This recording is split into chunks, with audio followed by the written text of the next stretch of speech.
డాలర్తో పెట్టుకుంటే టాటా చెప్పాల్సిందే. 100% సుంకాలు విధిస్తాం. అమెరికా మార్కెట్లకు అనుమతి ఉండదు.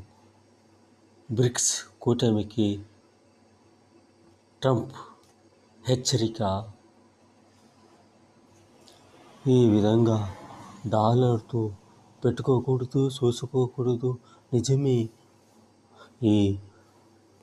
ఈ దేశాలు పాపం తెలియకుండా మీతో వచ్చి చేరినారు. డాలర్తో ఉపయోగించినారు.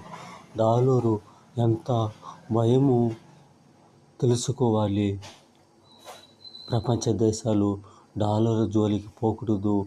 డాలర్ అంటే చూడకూడదు. ఆ విధంగానే ఉంటే మేలు.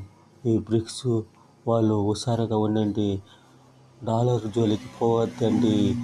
డాలర్ని చూడకూడదు.